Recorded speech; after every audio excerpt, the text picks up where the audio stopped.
Hello everyone, welcome to another video. আজকের ভিডিওতে আমি স্টাইলস অ্যান্ড থিম নিয়ে আলোচনা করব। বিকজ এর আগের ভিডিওগুলোতে আমি বলেছিলাম যে এক্সেলের মধ্যে ফরম্যাটিং করার জন্য যে ম্যানুয়াল কয়েকটি টেকনিক দেখিয়েছিলাম, বাট ওই টেকনিকগুলো ইউজ করলে আমরা আমাদের ক্রিয়েটিভিটিকে এক্সপ্যান্ড করতে পারি এবং ক্রিয়েটিভিটি আমাদের বাড়তে পারে এবং আমরা এগুলোকে সুন্দর করতে পারি আমাদের এক্সেল ওয়ার্কশিটটিকে। But the main thing is এসব ম্যানুয়াল কাজগুলো করতে অনেক টাইম লাগে। তাই যাতে টাইমটা যাতে কম লাগে সেজন্য এক্সেলের একটি স্টাইল এবং থিম বলে একটি অপশন রয়েছে, যেটা ইউজ করার মাধ্যমে আমরা আমাদের টাইমগুলোকে সেভ করতে পারি এবং ওয়ার্কশিটটিকে সুন্দর করে ফরম্যাটিং করতে পারি।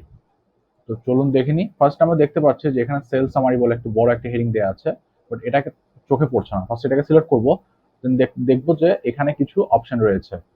ঠিক আছে, আমি কিন্তু হোমের মধ্যে রয়েছি, বাট আমি যদি এখানে ক্লিক করি মোড়ের মধ্যে, তো ক্লিক করার পর দেখবো যে আমার এখানে অনেকগুলো অপশন রয়েছে। যে আমি এখানে যদি মাউসটা নিয়ে যে কার্সরটিকে, তাহলে দেখবো যে কালারগুলো চেঞ্জ হচ্ছে, তারপর এখানেও চেঞ্জ হচ্ছে, তারপর এখানে আছে হেডিং গুলা, তারপর আবার এখানেও কালার রয়েছে।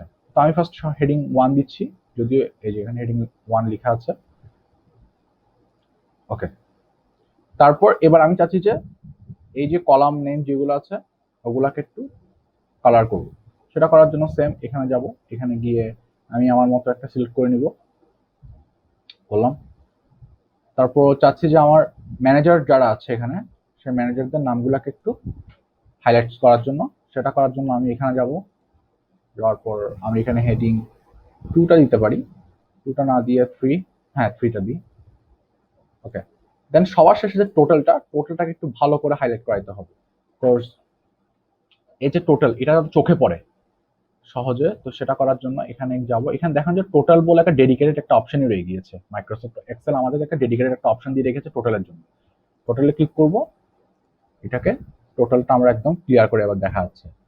আমরা হয়তো ভাবছি যে শুধুমাত্র এখানের মধ্যে কি সীমাবদ্ধ, আর কি কোনো কিছু নেই?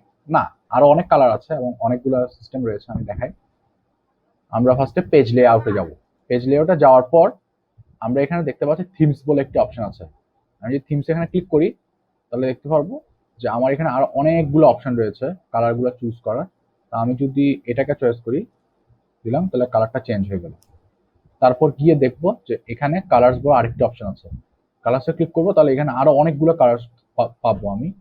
আমি এটাকে ধরলাম। ওকে, তারপর এখানে ফন্ট সাইজ আছে, আমি কোন ফন্ট নিয়ে কাজ করতে যাচ্ছি। তো আশা করি বুঝতে পেরেছেন যে কিভাবে আমরা স্টাইলস অ্যান্ড থিমস ইউজ করে আমরা কিভাবে আমাদের টাইমগুলোকে সেভ করতে পারি এবং খুব সুন্দর করে আমাদের ওয়ার্কশিটটাকে সাজাতে পারি। তো এই ছিল আজকের ভিডিও। আশা করি ভিডিওটি বুঝতে পেরেছেন। Thank you.